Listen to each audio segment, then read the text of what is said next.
Well, welcome back. Or maybe you just found the channel. Anyway, either way, glad you're here.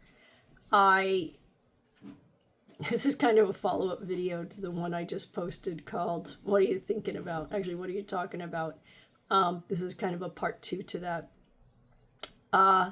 So the word but, okay? The word but, I made a huge effort, conscious effort to not use the word but in my book. But I did.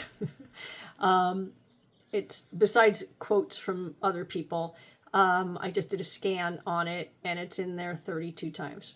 And the reason this is such an important topic, this little tiny 3-letter word, is when you say but, anything that you said before that kind of gets deleted, kind of gets erased. So here's a couple of examples. I love you, but I'm proud of you, but, because it's like something bad's going to come after that, you know? Yeah, I want to go to that event, but, okay, so you know it's not going to happen, right?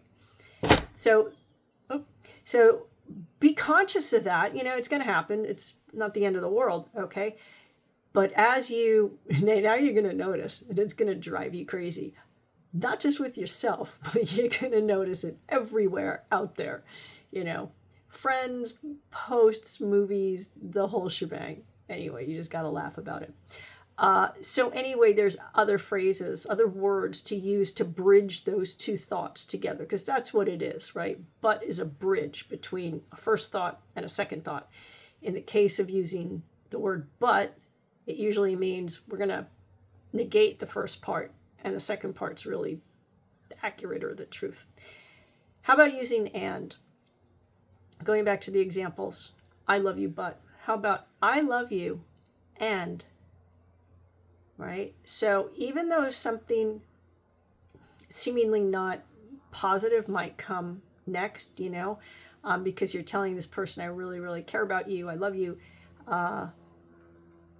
And when you leave the toothpaste tube open on the counter, it makes me a little crazy, right? It's totally different than saying, but when you leave the toothpaste tube, right? But's like the dun dun dun dun, right? So that's a great word to replace it with.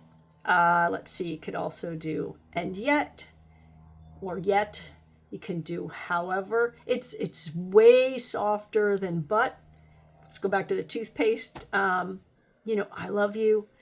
And at the same time, when you leave the toothpaste or whatever that thing is that makes you a little nutty, it makes me a little nutty. But you feel how it's so much lighter and it doesn't carry as much weight. And I think that it's heard better, deeper, because it's not a negative, you know, if something's negative, people shut down. People, I don't want to know. I don't want to know.